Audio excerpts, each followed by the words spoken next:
Hey everyone, Chris Sawyer here. The Varietal Show is back. Welcome to the show once again, and we've got a fun show today. I know you're saying, "Oh, who's the star, Chris?" I'm the star. You're the star. These wines are the star. What we're going to be talking about today is we're going to take a little trip through Santa Cruz Mountains with Chardonnay. Believe it or not, yes, I said Chardonnay. Believe it, Chardonnay is a wonderful thing, you guys. And I was the first to say I was the ABC guy. Anything but Chardonnay was my nickname. All those kinds of things. You know what? I've grown to really love Chardonnay through the years. I mean, hey, listen, Burgundy is Burgundy. What we've got here in California is pretty special. And we get into really the heritage of Chardonnay. We go to the Wente family and in Livermore Valley, and we go, certain places up north.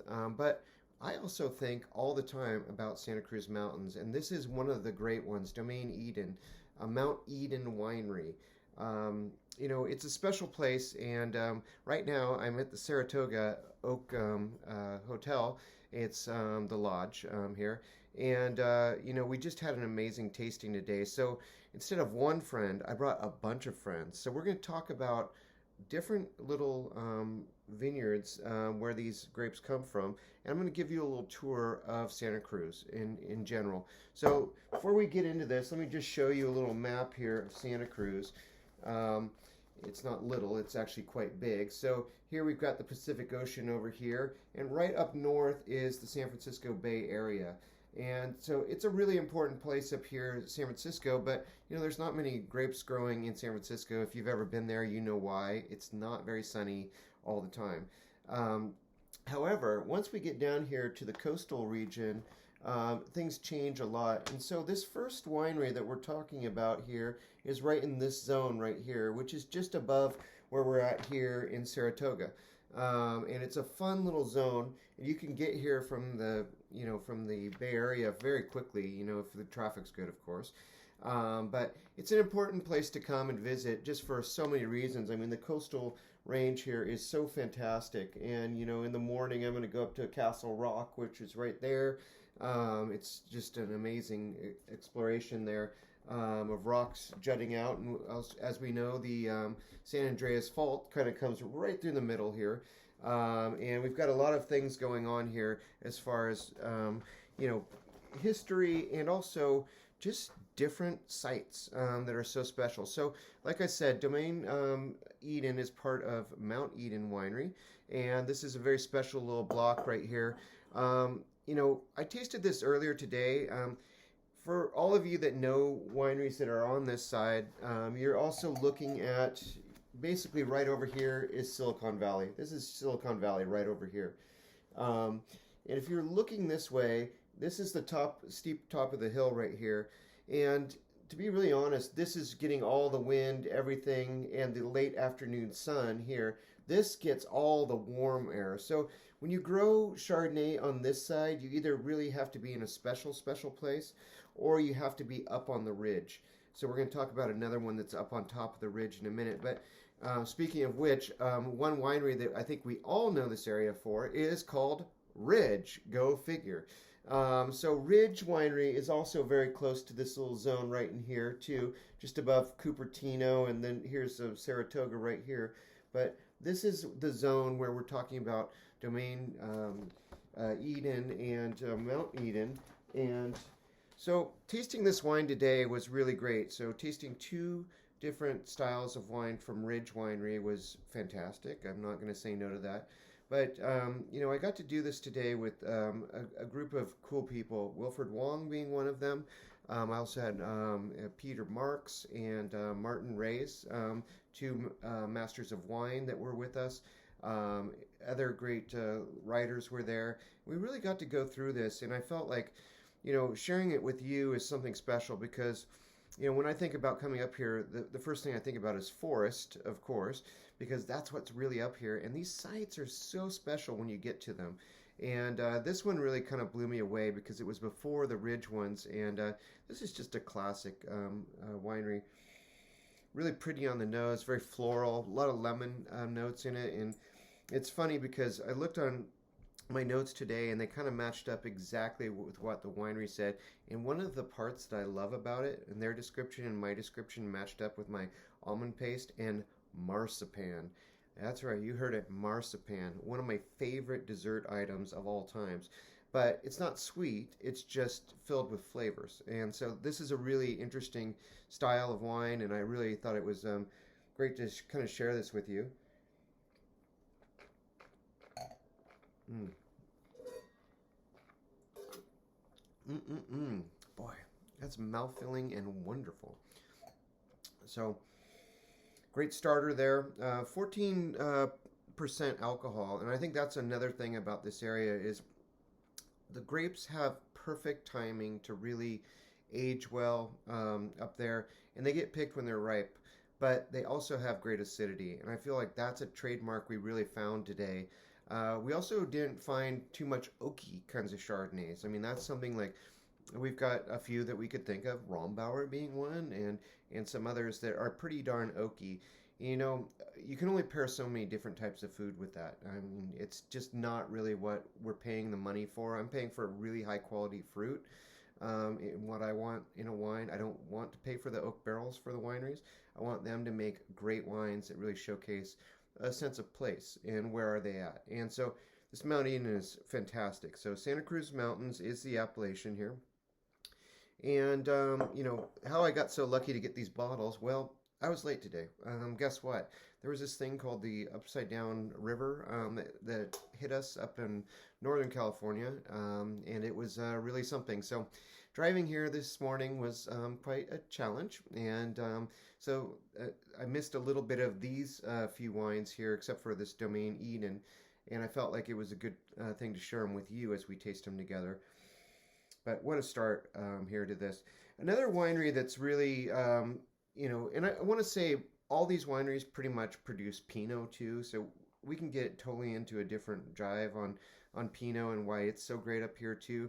I think Chardonnay is a good one, especially going into the season right now. Another one, a winery that I really truly love is Thomas Fogarty. And if you know the story about Thomas Fogarty, the heart bypass surgery, this man is amazing. Stanford is where that all happened. The winery looks over Stanford, way up in the mountains, of course, at the top of the peak. And this is Domaine Eden, and this is a special little vineyard block. And most of their blocks are right there on the property, and it's a great place, you know, to really kind of just go and check it out. There's been a lot of weddings and events there that I've gone to, stayed there overnight. There's a ghost there, but we won't go into that whole story. But Thomas Fogarty Winery for me, and Nathan, the winemaker, really talented guy, and before him, Michael Martella, another legend of the mountains, at least to me and a lot of other people. Really important people in I think a lot of our lives. So I think that this is a really fun one. So this is once again special little vineyard designate from up there. And I want to show you where it is. It is kind of one of the more northern parts of this area. And, oops, sorry. It is right up here. And this is called Skyline. So if you're in Pacifica, you can pretty much get on Skyline right out of San Francisco and just drive Skyline. I really wouldn't advise it. It takes a long time. It's great if you're on bikes or a lot of motorcyclists ride, especially on weekends, and I would stay off of it because of that. But it is a great route coming through here. And you can go over to Half Moon Bay, and you can see even on this map up here, the Ritz-Carlton up here is at the top. And really, Thomas Fogarty is right in this nice little place here. We tasted some wines from Neely today, and we also Clos de la Tech, which is a really great little winery, very high tech. Believe me, they live up to their name. Another interesting one too is King Mountain Vineyards, which I haven't been really affiliated with in the past, but I'm really kind of digging on what their Pinots are looking like right now and how they were tasting today. They have a special clone 13, that I was really fascinated by. So this is Thomas Fogarty right up here. So you get a little hint. It's pretty much due west of Mountain View. And Mountain View is right here. And Stanford's right down in this zone. And right out here on the coast, you're coming to some really interesting little agricultural zones out there too. So it's a really fun ride when you get up here into the Santa Cruz Mountains. So the wine to me is brilliant. Really, one thing that I really got off this nose, I mean, it's very floral. It's very pretty, but it's got some really nice melon notes to it too. And I felt like one thing that really kind of set it apart from others that we tasted this afternoon when I got the first chance to taste this was really it's kind of got the rocky mineral kind of components that you can get up here. I felt like that was a really great trademark of Thomas Fogarty, especially these high-end ones. I think this wine was, if I'm not mistaken, yeah, $68. Yeah. Got a, it's a few pennies, but when you get into really high end, high class Chardonnay, it's worth it. Just like a Pinot is, just like a Cabernet is, they can age very well. We also tasted some older vintages today. I won't go into too many details on that. That's more of a writing thing because we really went into expansive tasting today, but it was so great to have such great colleagues there to go through it with me. But I thought this would be fun for you guys as well. Lovely body, great texture. Thomas Fogarty, a really great one. We also found a wonderful Pinot Noir that's priced under $40. That and the one from Alfaro. If you find those, they're both from Santa Cruz Mountains, but I think that they were really like screaming out what a value there, especially for the quality. And the Alfaro one is called Heirloom. So that's the heirloom one that they do, and that I believe was $38. So another one that I wanted to kind of illustrate to you, and this is where we're going to go in a different area here. So this is kind of a new brand called Sandar Hem, and it's really based on a Norwegian names. And I think I wrote it down here. Yeah, home place is Sandar, and Hem is the surname of the family that kind of founded this winery. So I felt like this was a cool thing to kind of pull out. And one of the more important things is each one of these next wines here is going to have a vineyard designate to it. And I feel like that's an important thing here. And we're going to go into a little bit of a different area here. So we were up north there. And like I said, this area gets warm right here, especially where Ridge is and everyone. We know the Ridge Vineyard. For those of you that know the Chardonnay from Ridge, that's wonderful. But probably better known, especially from the Montebello Vineyard Cabernet, and also a little bit of Zinfandel up there. But it's a fantastic vineyard, but it is warm over here. So this is why I'm saying this mountain and the ridge part here really does block these areas here. So you can't grow too much Chardonnay down this part that's closer to the bay, which is right up here. But on this side, you certainly can. And that's especially true down here in a little area called Corralitos. And it's right down here at the very, very bottom. So we're almost to Monterey down here. We're just, not that far away. But this is where these next few wines are going to come from. And this one is the Francis J. Vineyard. Ding! Francis J. Vineyard, you can see at the bottom. And it is an amazing little zone down there. 40-year-old vines. And I think that this is a special area for a variety of reasons. We're going to talk about that when we go through these. But this was a fun little brand to get to know today. I'd never really heard about it. I don't think Wilfred or Peter or Martin had, and the rest of us had really heard about it. But now we know it, and it's a fun little brand. Kind of a father with two sons and a whole family story there. But I'm interested in meeting these people. I'll tell you that. And if you hear me out there, the Sandar and Hem people, I want to meet you. Just think it's really fun wine. But I think that the flowers on the front are really beautiful too. And I think there's a beauty to this wine. I've really been kind of digging on their Pinots, but today didn't really get the chance to taste this Chardonnay until just a few minutes ago, just to check it.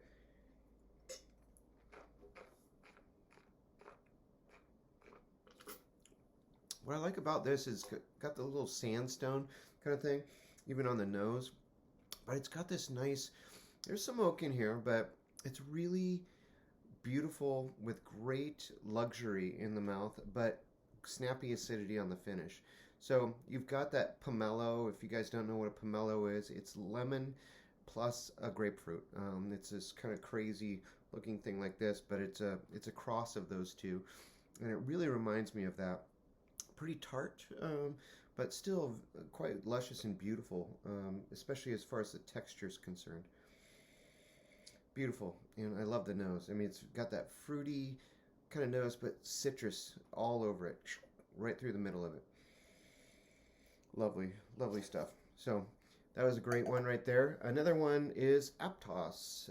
Aptos Vineyards, established in 1974, and it does say Judge John and Patty Marlowe were the original founders, and more recently, James Baker has purchased this property.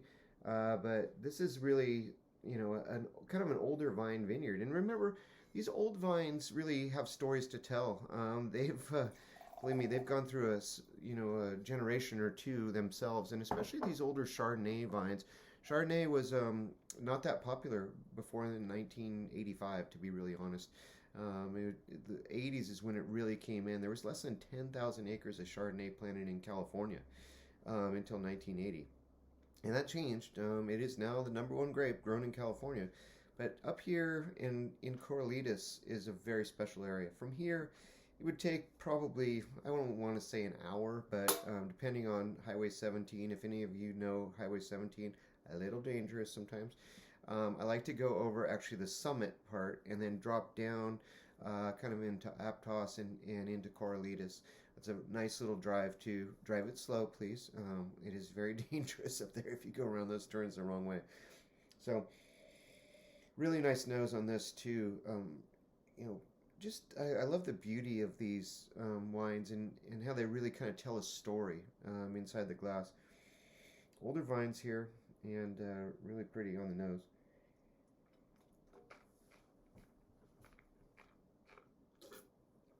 A lot of pear and apple components.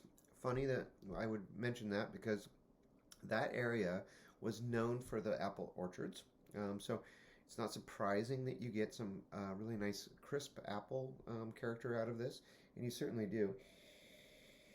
But I also think it's just a beautiful kind of wine. I mean, it's got a lot of legs to it as far as just looking at it, it's great. But it's not legs like the kind that are like so thick and like is this stuff sticking to the side of the glass? Not at all. It's just very, very good, but good energy in this, and I feel like the sense of sight is really there. And I haven't been to this one, but this is the Di Navo, and it's kind of named as heritage for the judge himself, who founded the winery, and the family. So very, very nice stuff. And that definitely is Santa Cruz Mountains too, even though it is Corralitos. And Corralitos is just kind of one of these subzones of this area as well. So great stuff to get to know here. Aptos, also think Aptos Vineyards. Okay, there we go. Now, one of my favorite finds, and I got to give credit to the Somm Journal, and I've written for them for years, but I used to go on those Somm Journal tours all the time, and one of the most I'd say the most learning experience combined into like 4 days that I've ever had in California was coming up here to the Santa Cruz Mountains and doing basically this northern part of the Central Coast. A really special thing. And one of those places we got to go was Leicester. And Leicester Vineyard is a very, very cool place. It is actually farmed by an amazing woman, Purdy, Purdy Fox, and she is amazing. I love Prudy, and she is just the real deal. This woman can farm. Let's just put it that way. Everyone in this community here of Santa Cruz Mountains will say, pretty much, she's the bomb. And Leicester is a really fun family. They have an old pot stove in the middle of their room when you come in, and it's just a fun, nice place. You feel like you're kind of in old California when you go there, but their site is really good, and it is one of those sites that really is where the old apples were growing. Old, little citrus there, but not much. It's more about the apples. Still a little bit of agriculture there, and that's where Alfaro and Windy Oaks is located there too. Really great area, like I said, at the bottom of the Santa Cruz Mountains and closer to the ocean. And I think that's a really important thing to say too, is that the bottom of this area, as we kind of go down here, I'll just kind of fold it sideways so it doesn't get all crazy again. But this area down here on the bottom this is the Monterey Bay. And the Monterey Bay is one of the deepest bays in the world. So this cold air is coming off of here, and it's flowing right into the Corralitos, which is right here. And let's see, Leicester is right smack in the middle there. So it's a really good little zone to go investigate. And there's just some really great vineyards there. And we'll taste one more at the end here. But this is Leicester by itself. The family usually has a different winemaker kind of style these wines for them. I'm not sure who this one was. This is the 2019 vintage, once again. This is actually the, if you were on a shelf, this is what it would look like, but this is actually the label part. So really dynamic looking, really cool, and let's taste it. Wow, that's inviting. Hi, what's going on?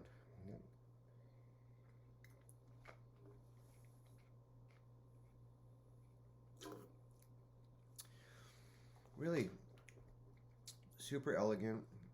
Definitely those kind of stone fruits.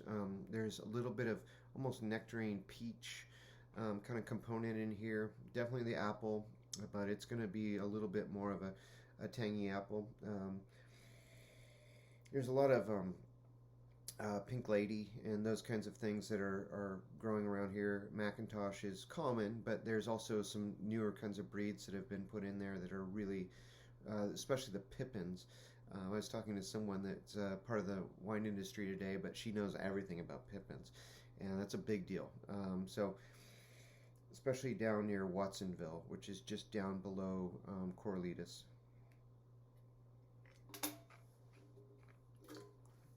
Really lovely, great charming wine, and it feels great in the mouth. Really great texture in all of these wines. Last one we're going to taste here. I just want you guys to come down here at some point.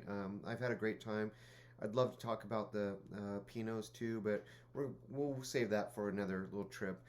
And I definitely have some things going with Syrah from here, and especially from this winery that we'll talk about them later when I see Bradley himself, who's the owner of this fabulous winery. This is Big Basin, and this is from the Howard family vineyard, and this is about 40-year-old vines.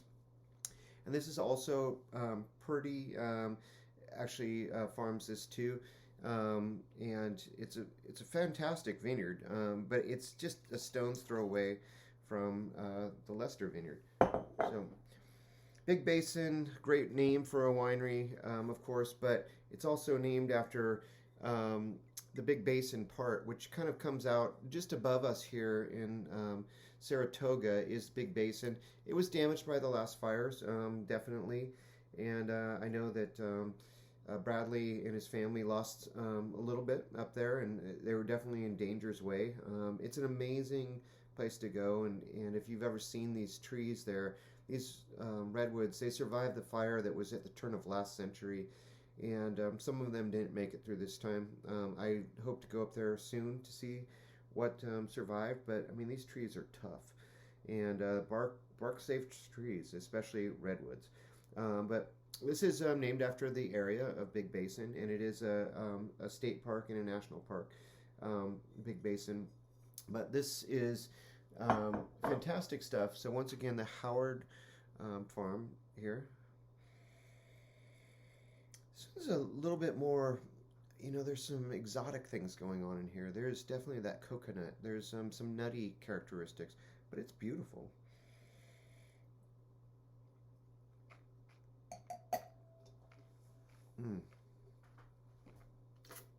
This wine makes me want food really bad.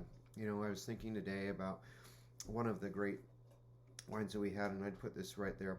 So grilled chicken with a little bit of white sauce and capers with a risotto with wild mushrooms. Give me that, and give me this. Now we're talking. I mean, these are the kinds of wines that they're elegant, they're sophisticated, they make you stop in your tracks and talk about them. And I think they're really exemplary examples of really what's happening up here in the Santa Cruz Mountains. I think that they've really gone to a different level, and I think we saw that today with my great colleagues and I, and it was just kind of fun to share this with you today.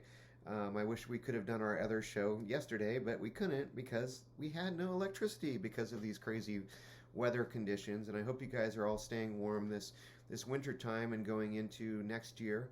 But these are the kinds of wines that, you know, when you sit down and you have great meals, and they're kind of intimate meals as we get into this kind of time of not being outside so much, where you get the time to really enjoy a fine Chardonnay. And you find something from Santa Cruz Mountains, try it. You're going to be rewarded, especially if you get some of these brands, especially from these little sub-regions. And like I said, the top part there, you've got to be up on the ridge, pretty much. It just gets too hot there for Chardonnay and definitely for Pinot Noir. But as you get down, and especially on the other side of the mountain, the more the coastal side, you've got some really interesting places. Corralitos is one of my favorites.